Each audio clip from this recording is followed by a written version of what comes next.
नमस्ते। I hope आप सब ठीक हैं अपने अपने घर पे। मैं उजाला कटारिया, आपकी योगा टीचर। आपका स्वागत है मेरे चैनल योगा लाइफ में।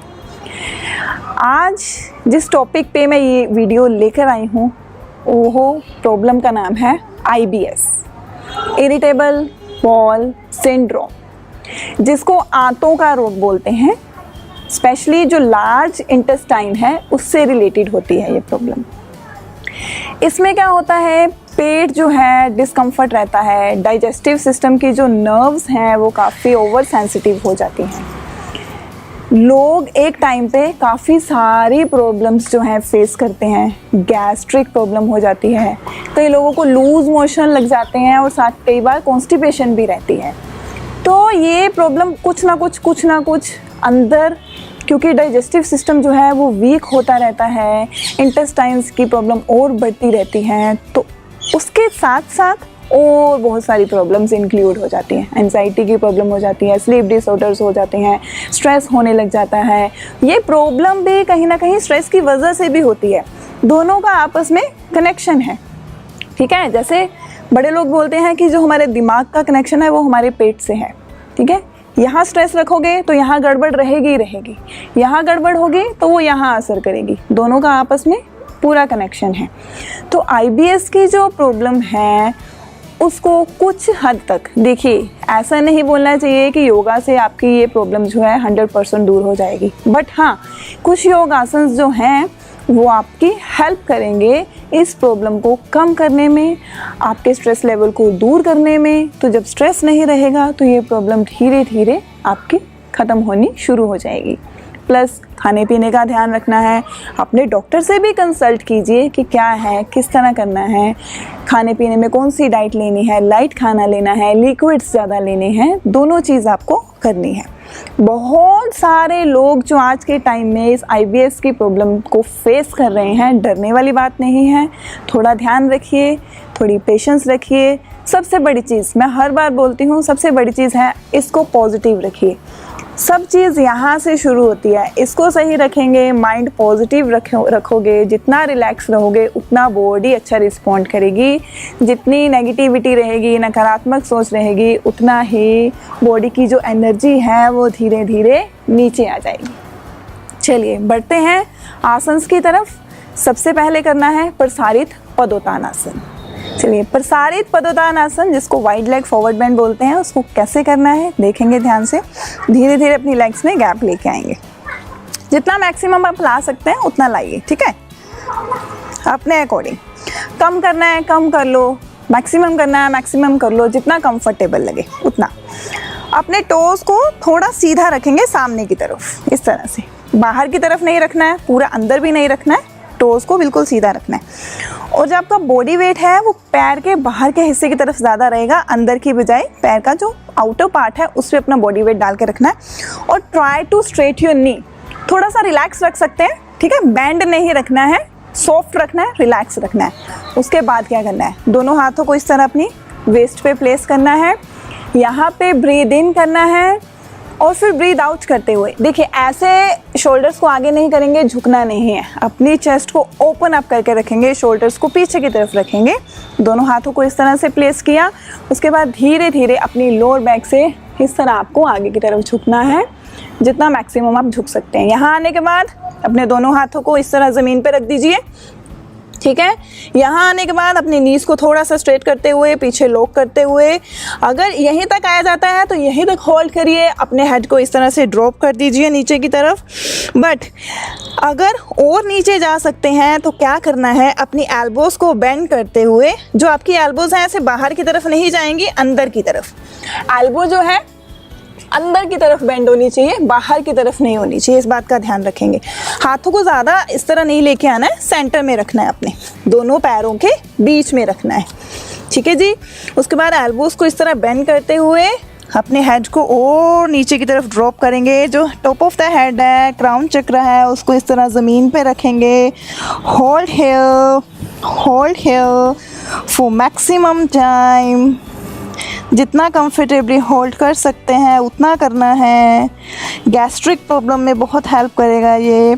उसके बाद धीरे से अपने हाथों पे वज़न डालते हुए सिर को इस तरह से करिए। अगर आप यहीं तक कर सकते हैं तो यहाँ तक भी बड़े आराम से होल्ड करिए। उसके बाद धीरे से फेस को ऊपर करना है, अपनी फिंगर टिप्स पे आना है। उसके बाद धीरे से हाथों को यहाँ प्लेस करते हुए ऊपर होना है। धीरे धीरे पैरों को इस तरह से पास लाना है।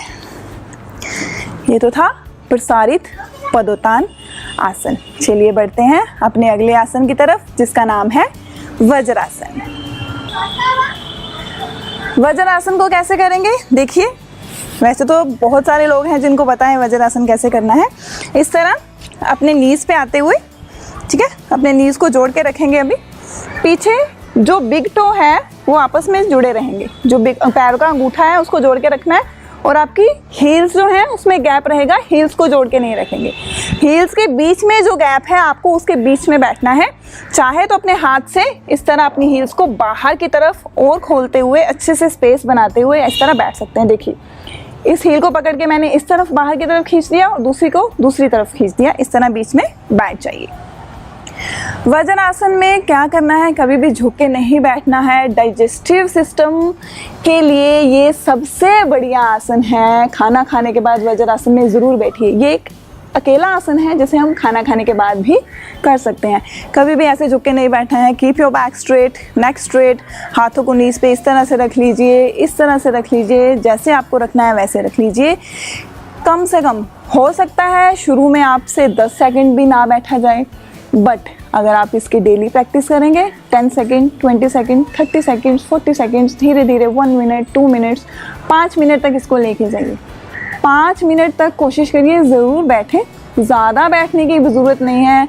नीज़ में थोड़ा सा स्ट्रेन आना शुरू हो जाता है, थोड़ा डिस्कम्फर्ट फील होना शुरू हो सकता है। 5 मिनट बैठिए, उसको रिलीज़ कर दीजिए, थोड़ी देर आराम करिए, फिर दोबारा लगा सकते हैं। ठीक है, कॉन्टिन्यूसली मैं रेकमेंड नहीं करूँगी कि 15-20 मिनट लगातार वज्रासन में बैठिए। अगर कंफर्टेबल है तो बैठ भी सकते हैं, बट थोड़ा थोड़ा करके बैठिए, ये ज़्यादा अच्छा रहेगा। वज्रासन में 5 मिनट बैठिए। ये गैस की प्रॉब्लम को दूर करने में काफ़ी हेल्प करेगा। जब हम इस आसन में बैठते हैं तो नीचे जो ब्लड का फ्लो है वो जाना थोड़ा कम हो जाता है, बंद हो जाता है। सारा ब्लड जो है इस जगह पे इकट्ठा होना शुरू हो जाता है। ब्लड यहाँ पे इकट्ठा होना शुरू हो जाता है। जब ब्लड यहाँ इकट्ठा होता है तो वो कहाँ असर करेगा? डाइजेस्टिव ऑर्गन्स पे। हर डाइजेस्टिव सिस्टम का हर पार्ट जो है वो स्टिमुलेट होगा, भोजन को पकाने में जल्दी हेल्प करेगा। तो ये कहीं ना कहीं IBS वाले पेशेंट्स को ज़रूर करना है। बट वज्रासन में एक प्रिकॉशन रखना है। अगर आपके नीज़ में बहुत ज़्यादा पेन है, डॉक्टर ने मना किया है आपको नीचे बैठने के लिए भी या चौकड़ी लगाने के लिए भी मना किया है, तो उसको वज्रासन आप मत करिएगा प्लीज़, क्योंकि वज्रासन से नीज़ में हो सकता है आपकी प्रॉब्लम जो है बढ़ जाए। चलिए, उसके बाद क्या करना है, उसके थोड़े से अपने नीज़ को इस तरह से खोल लीजिए। पहले नीज़ जुड़े हुए थे, अभी नीज़ को हम थोड़ा सा खोल लेंगे। Keep your back straight. उसके बाद धीरे धीरे चाहे तो अपने हाथों को भी इस तरह ऊपर ले जा सकते हैं या फिर यहाँ रख के भी कर सकते हैं, जैसे आपको करना है। ऐसे कर लेते हैं, इनहेल के साथ दोनों हाथ ऊपर, धीरे धीरे। इसमें लोग क्या गलती करते हैं, पहले हाथ नीचे लेके आएंगे, ये नीचे लेके आएंगे, ये देखिए ये पोस्चर, ये गलत है। पहले क्या लेके आना है, हाथ ऐसे, पहले अपने पेट को नीचे लेके आना है, पेट को टच करना है अपनी थाई के साथ, देन चेस्ट को टच करना है, फिर अपनी चिन या फोरहेड को टच करेंगे। ये करेक्ट पोज है। इस तरह से चेस्ट को ओपन अप करते हुए पहले अपने पेट को नीचे लेके आएंगे, फिर अपनी चेस्ट को नीचे लेके आएंगे, फिर अपने शोल्डर्स को लाएंगे। इस तरह से चिन को लगा लीजिए, फोरहेड लगा लीजिए, जैसे लगाना है देख लीजिए। यहाँ पे रुकेंगे 10 सेकेंड, 20 सेकेंड, 30 सेकेंड। बहुत ही अच्छा आसन है। चाइल्ड पोज बोलते हैं, शीशांक आसन, बाल आसन भी बोल देते हैं इसे। एब्डोमिनल मसल्स, डाइजेस्टिव सिस्टम और साथ के साथ बैक के लिए भी बहुत अच्छा आसन है ये।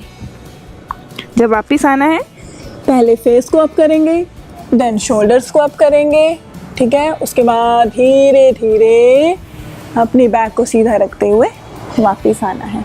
अगर हाथों के साथ कंफर्टेबल नहीं है, हाथ यहाँ रखिए, पहले पेट नीचे लेके जाइए, फिर चेस्ट नीचे लेके जाइए, फिर शोल्डर्स नीचे लेके जाइए, फिर चिन नीचे लेके जाइए। उसके बाद हाथों को इस तरह रख लीजिए, ठीक ठीक है, दोनों तरीके से बताया। चिन अप करो, शोल्डर्स अप करो, चेस्ट अप करो, देन अपनी पेट को ऊपर करते हुए वापस। वज्रासन, शीशांक आसन, ठीक है जी। उसके बाद बढ़ते हैं सीधा लेट के मरकट आसन की तरफ। मरकट आसन कैसे करना है? दोनों हाथों को शोल्डर लेवल पे प्लेस करना है। ऐसे फैला के भी रख सकते हैं या फिर इस तरह भी आप अपने हाथों को रख सकते हैं। जैसे आपको रखना है वैसे आप रख सकते हैं। शोल्डर लेवल हाथों को रखते हुए एकदम, ठीक है।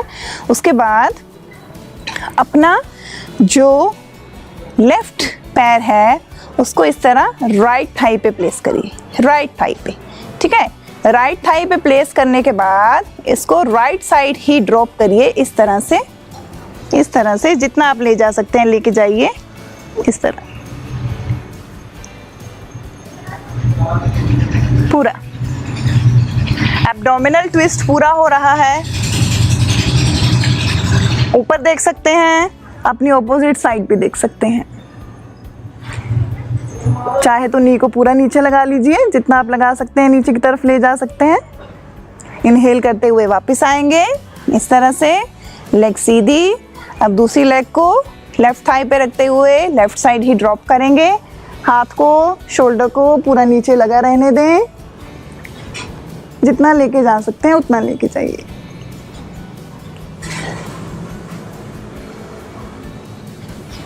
इनहेल करते हुए वापस। उसके बाद दोनों लेग्स को फोल्ड करेंगे इस तरह से। जितना अपने हिप के पास ला सकते हैं पैरों को उतना लाना है। यहाँ पे ब्रीद इन करना है, ब्रीद आउट करते हुए लेग्स को राइट साइड ड्रॉप करेंगे। जब राइट साइड ड्रॉप करेंगे नी के ऊपर नी आएगा, पैर के ऊपर पैर आएगा, इस तरह से। अपोजिट साइड देखना है। 10 सेकंड रुकिए, 20 सेकंड रुकिए, 30 सेकंड रुकिए। सांस भरते हुए वापस, सांस छोड़ते हुए दूसरी तरफ। देखिए पैर के ऊपर पैर, नी के ऊपर नी।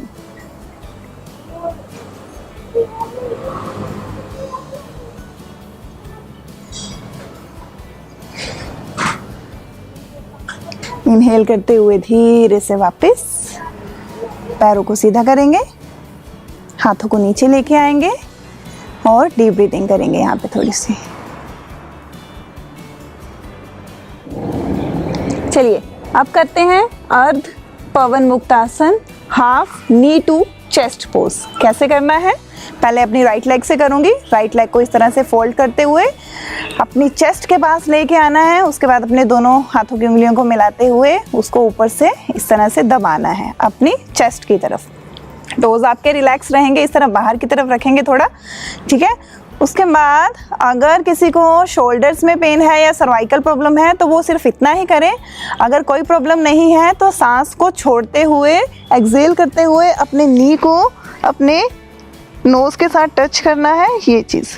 चाहे तो चिन भी लगा सकते हैं, ठीक है, जैसे आपको कंफर्टेबल लगे। टोज जो है वो बाहर की तरफ है। थोड़ी देर यहाँ रुकिए और फिर इनहेल करते हुए, सांस लेते हुए पहले गर्दन को नीचे लाएंगे और फिर सांस को छोड़ते हुए लेग को रिलैक्स करेंगे।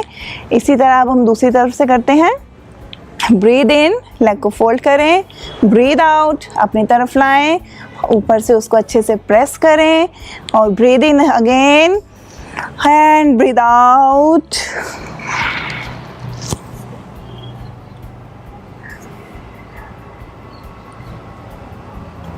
सांस लेते हुए वापस, सांस छोड़ते हुए लेग को रिलैक्स करेंगे।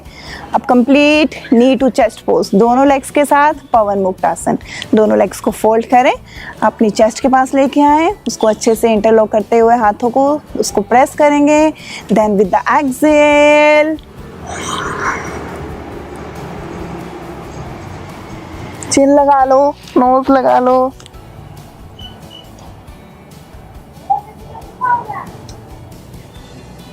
सांस लेते हुए वापस, सांस छोड़ते हुए टांगों को सीधा करें। चलिए अब बढ़ते हैं अपने अगले आसन की तरफ, सर्वांग आसन की तरफ। सर्वांग आसन जिसे हम शोल्डर स्टैंड बोल देते हैं, कैसे करना है देख लीजिए। पहले अपनी लेग्स को फोल्ड करिए, फोल्ड करके हम शुरू करेंगे। अगर आप कर चुके हैं, आपको प्रैक्टिस है, तब आप लेग्स सीधी करके भी सीधा ऊपर लेके जा सकते हो। अगर प्रैक्टिस नहीं है उनके लिए बताने लगी हूँ। पहले अपनी लेग्स को फोल्ड कीजिए, ठीक है। उसके बाद अपनी चेस्ट की तरफ लेग्स को लेके आना है, इस तरह से चेस्ट की तरफ लेके आना है और अपने हाथ से अपने हिप को ये सपोर्ट देते हुए इस तरह अपनी कमर को ऊपर की तरफ उठाइए। ऊपर उठाने के बाद अभी देखिए एल्बोज जो है वो बाहर की तरफ है। अपनी एल्बोज को अंदर की तरफ करते हुए हाथों को इस तरह से और ऊपर बैक को सपोर्ट देते जाइए, देते जाइए, देते जाइए और अंदर। अभी मेरी लेग्स मुड़ी हुई हैं और फिर धीरे से लेग्स को सीधा करना इस तरह से, straight. We will stay here for a couple of breaths. आपकी चिन है आगे लॉक हो चुकी है चेस्ट के साथ। और जब वापस आना है धीरे से 1 बाय 1 अपने टांगों को फोल्ड करिए इस तरह से। उसके बाद धीरे धीरे अपने हाथों से सपोर्ट देते हुए अपनी कमर को नीचे रखिए इस तरह से। उसके बाद रिलैक्स। ये तो था बिगिनर्स के लिए। जिनको प्रैक्टिस होती है वो सीधा अपनी लेग्स को इस तरह लेके जाते हैं और यहाँ से होल्ड करते हुए लेग्स को सीधा कर देते हैं, ये चीज़, ठीक है। दोनों तरीके से मैंने आपको बता दिया। यहाँ पे होल्ड रख सकते हैं। वापस आना है लेग्स को फोल्ड करते हुए आराम से। इस आसन को करने के बाद कभी भी इमीडिएटली उठ के नहीं बैठना है। शवासन में थोड़ी देर रिलैक्स करेंगे, डीप ब्रीदिंग करेंगे, आंखें बंद, पैरों में थोड़ा सा गैप, हाथ उधर ऊपर की तरफ खुले हुए, नेक को रिलैक्स रखेंगे, आंखें बंद करके लंबी गहरी श्वास। Shoulder stand. अगर आपके शोल्डर्स में कोई इंजरी हुई है तो मत करिए, सर्वाइकल की प्रॉब्लम है तो मत करिए। प्रिकॉशंस को लेके हर आसन को करना है। उसके बाद धीरे से अपनी राइट साइड से टर्न लेते हुए उठकर बैठेंगे। देखिए, ये नहीं है कि इस वीडियो में IBS पेशेंट्स के लिए जो मैंने आसन्स बताएं ज़रूरी नहीं है, आपकी बॉडी आपको अलाउ करेगी। हर आसन के प्रिकॉशन भी पता होने चाहिए। एक प्रॉब्लम को ठीक करते करते दूसरी को साथ में नहीं लेके आना है। जैसे वज्रासन नी पेन वालों को नहीं करना है, शोल्डर स्टैंड सर्वाइकल वाले को नहीं करना है। प्रिकॉशंस के साथ हर आसन को करना है, दोनों चीज़ों को लेके चलना है, ठीक है जी। अगर आपको आसन समझ आए हैं तो मेरी वीडियो को ज़रूर लाइक करें, अपने कमेंट्स मेरे साथ ज़रूर शेयर करें। कोई सजेशंस देने हैं वो भी आप दे सकते हैं। मेरे साथ जुड़े रहने के लिए मेरे चैनल को देखते रहें, यूट्यूब पे भी और फेसबुक पे भी। Thank you.